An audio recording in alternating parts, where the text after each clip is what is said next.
May it be an evening star, shines down upon you. Abençoados sejam a todos. Essa é a nossa terceira aula do curso Magia Natural. Hoje nós vamos falar um pouquinho sobre as divindades, mais especificamente na deusa e no deus. Antes de entrar nesse conceito de Deus e deusa, eu preciso que vocês joguem por terra agora, neste momento, todas as suas concepções de divindade. Gilberto, como assim jogue por terra minhas concepções de divindade? Nós sofremos uma educação, e como meu mentor sempre diz, toda educação é imposta. Quando você educa alguém, você está impondo o seu ponto de vista, a sua interpretação sobre alguém, né? Dentro daquele sistema. Nós sofremos uma educação cristã que condena tudo isso que nós estamos falando já aqui há algum tempo, a bruxaria. Mas condena por quê? Porque é uma coisa que é diferente e as pessoas tendem por preconceito, por ignorância, sempre temer o diferente, o desconhecido. A bruxa é conhecida justamente por abraçar o desconhecido, por abraçar tudo aquilo que as pessoas não conseguem compreender muito bem. E ela compreende por quê? Porque ela aceita as diferenças. Você só consegue compreender alguma coisa quando você olha para aquilo sem os olhos do preconceito. Nós sofremos uma educação que existe um Deus, que é tirano, que está lá no céu e está determinando o que cada ser deve fazer, cumprir, viver. Se a pessoa morreu é porque ela tinha que morrer. Se a pessoa ficou rica é porque Deus quis que ela ficasse rica. Esse tipo de pensamento é um pensamento muito equivocado.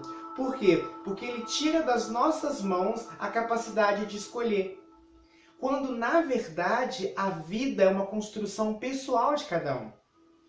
Existe a ação das divindades? Sim. Só que você vai atrair ou repelir a ação das divindades através do seu padrão de vibração, através das suas posturas, das suas escolhas. A sua vida é responsabilidade sua. Existe sim uma grande divindade, que nós chamamos de divindade, porque a grande divindade, ou Deus no seu sentido mais amplo. Só que esse Deus ele é tão abstrato, porque ele não tem um nome. Jeová não é o nome de Deus. Alá não é o nome de Deus. Essa energia que criou todas as coisas, esse Deus, né, essa energia, ela é sem forma.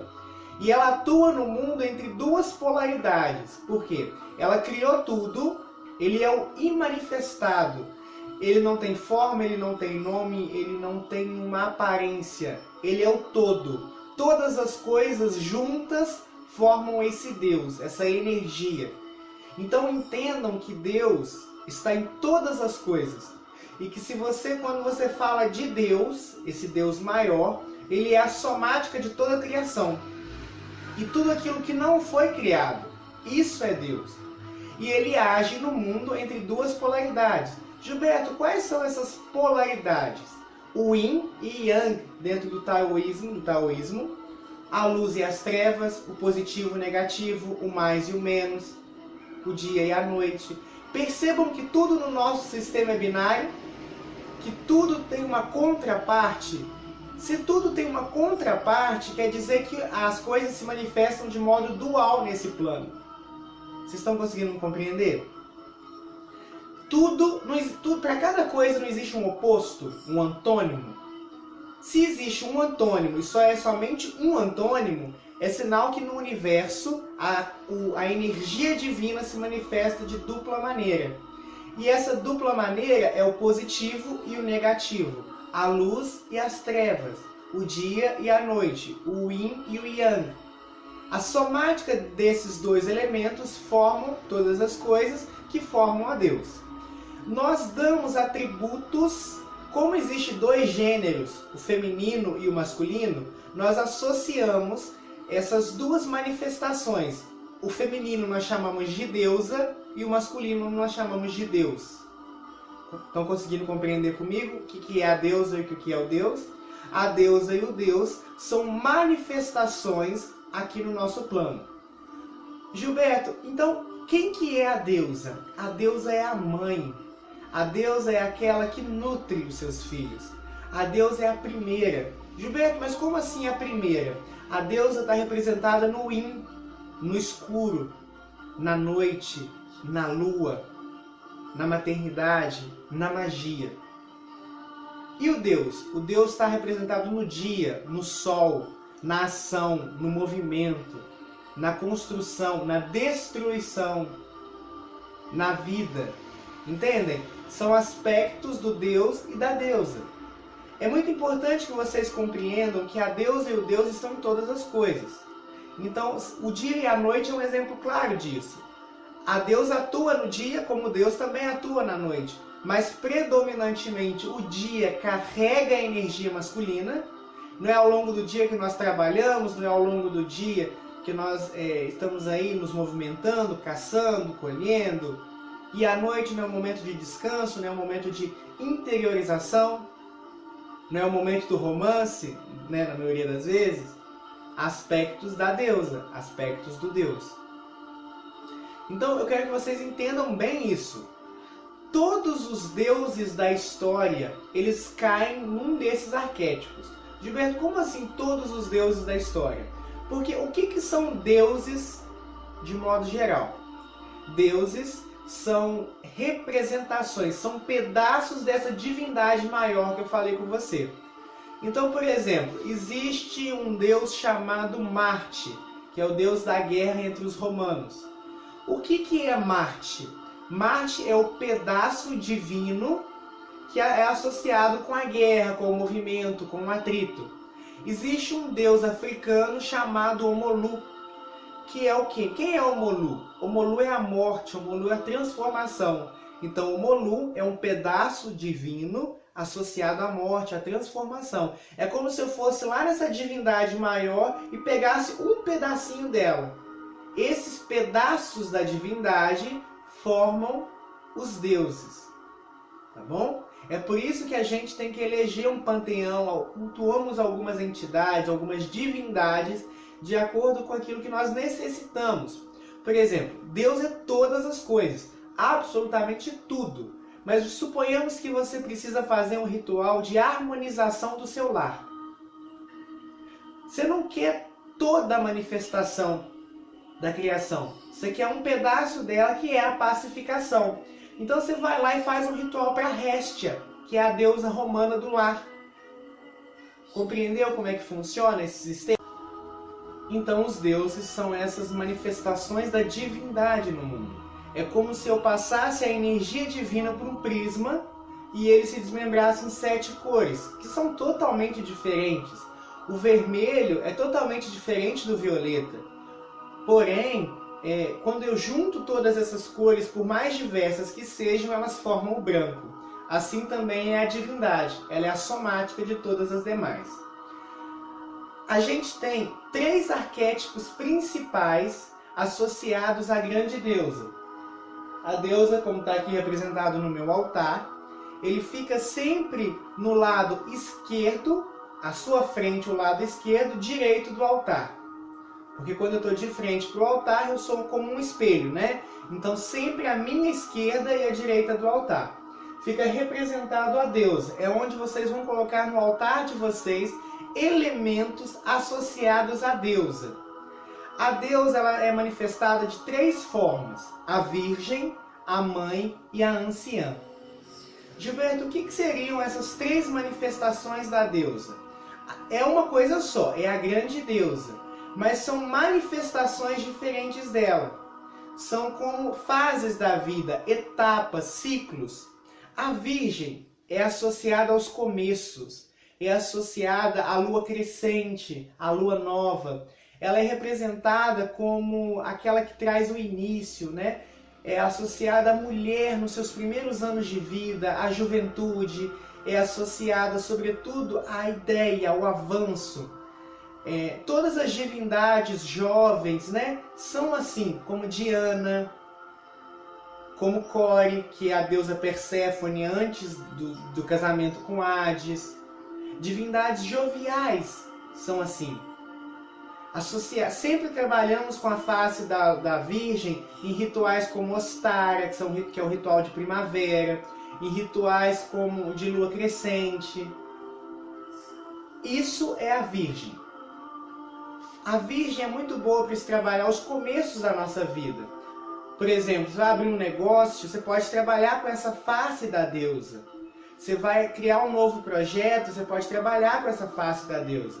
Inclusive, quando você associa isso com as fases da lua, é importante que você busque casar ao longo do seu mês as suas tarefas e atividades justamente com essas manifestações. Então, por exemplo, na lua crescente, busque abrir projetos, iniciar coisas.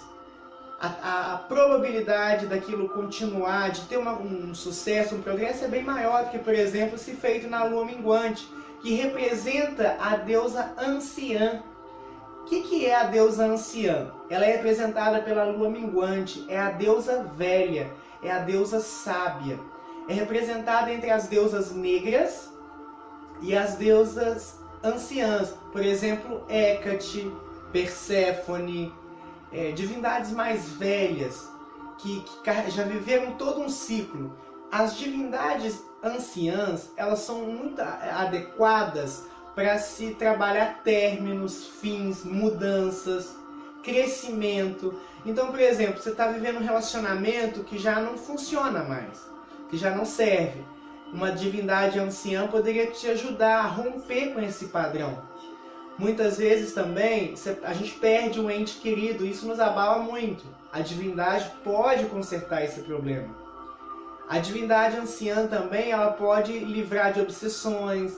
Tudo aquilo que for mais negativo, que for mais pesado, que tiver que terminar, você pode trabalhar com essas manifestações. As divindades anciãs, elas são mais rígidas. Então elas cobram da gente a sabedoria que elas mesmas possuem. Isso também é uma característica muito interessante. Ao se trabalhar com uma divindade, é importante buscar se afinar as suas crenças, os seus comportamentos. Então, se eu estou trabalhando com uma divindade anciã, eu tenho que ser no máximo, ou no mínimo, humilde, resignado, inteligente. Por quê? Porque você não vai pedir para uma deusa anciã, sei lá, para você ficar com o namorado da outra fulaninha. Não funciona assim. Isso é uma coisa mesquinha. Aí sim pode haver sanções negativas, porque as divindades anciãs, elas trabalham com a dor. É a face da deusa que trabalha com a dor. Então, se você começa a trabalhar com essa face para fins mesquinhos, você pode ter certeza que muita coisa vai complicar. Gilberto, mas então por que eu vou trabalhar com uma coisa que pode me machucar? Uma faca também tem essa mesma propriedade. Ela pode cortar o alimento ou pode te machucar. Você vai deixar de usar uma faca por causa disso?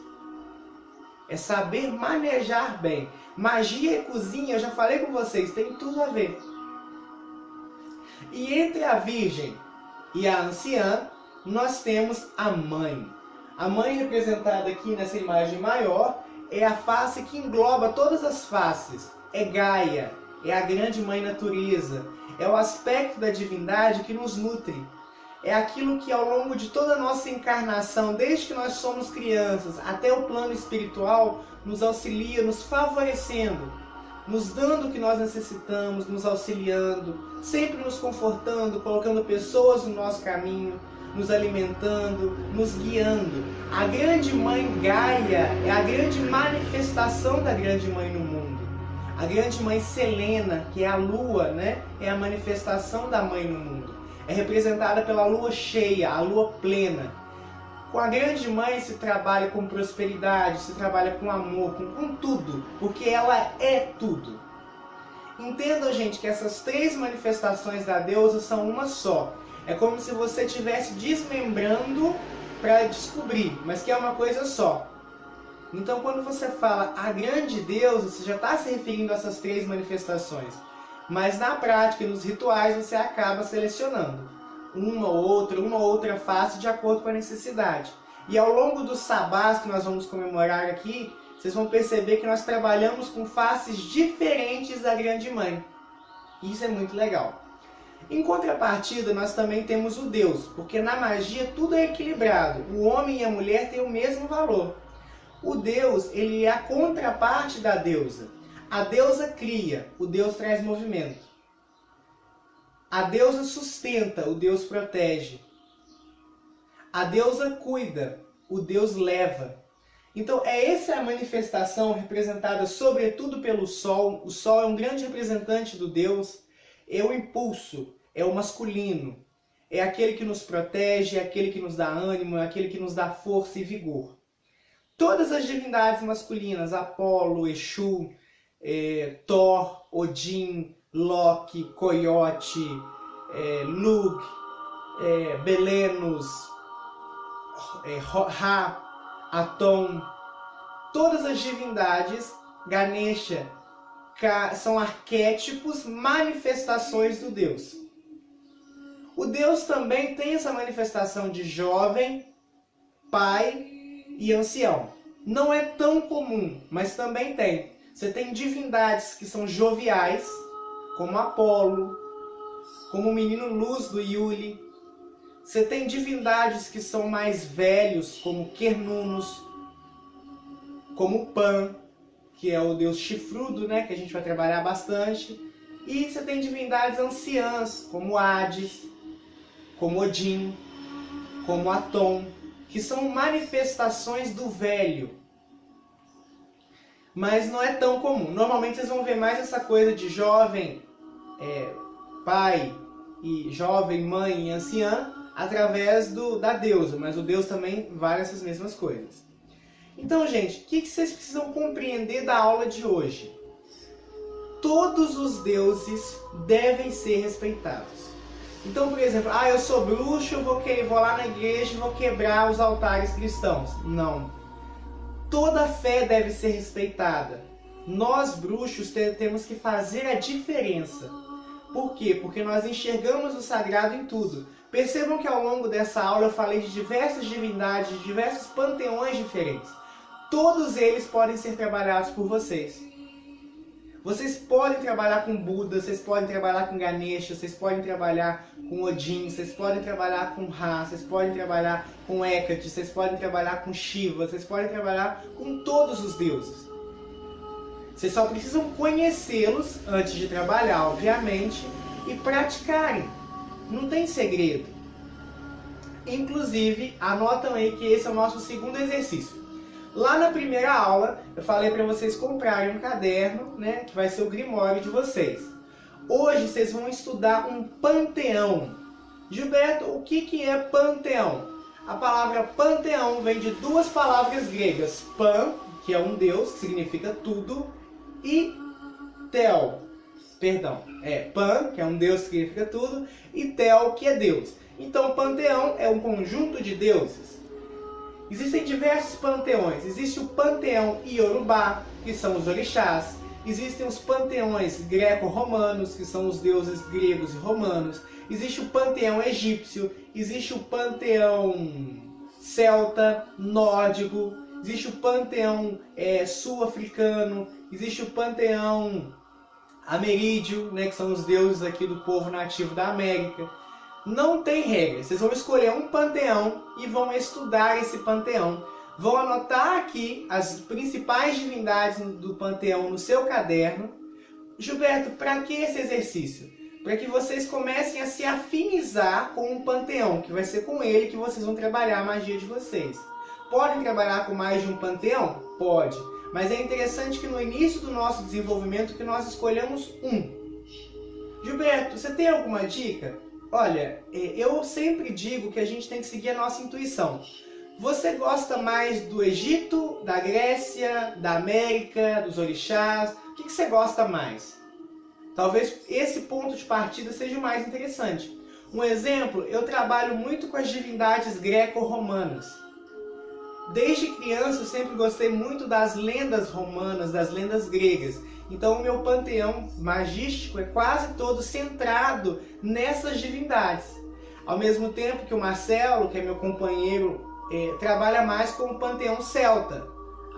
Ele gosta mais desse tipo de panteão, trabalha com esse. Ao mesmo tempo, eu conheço bruxos que trabalham com o panteão hindu.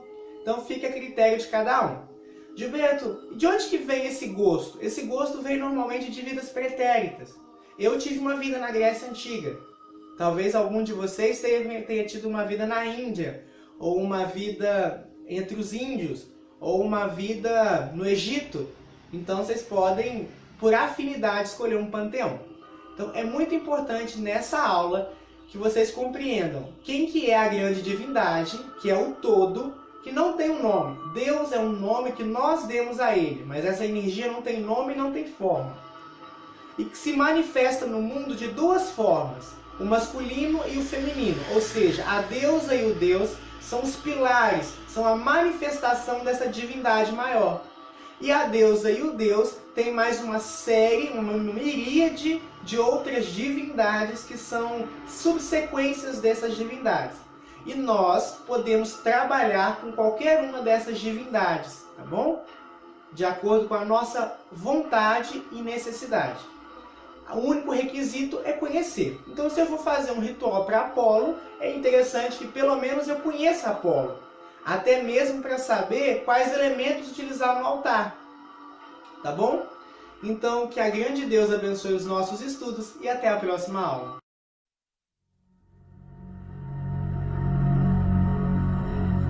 May it be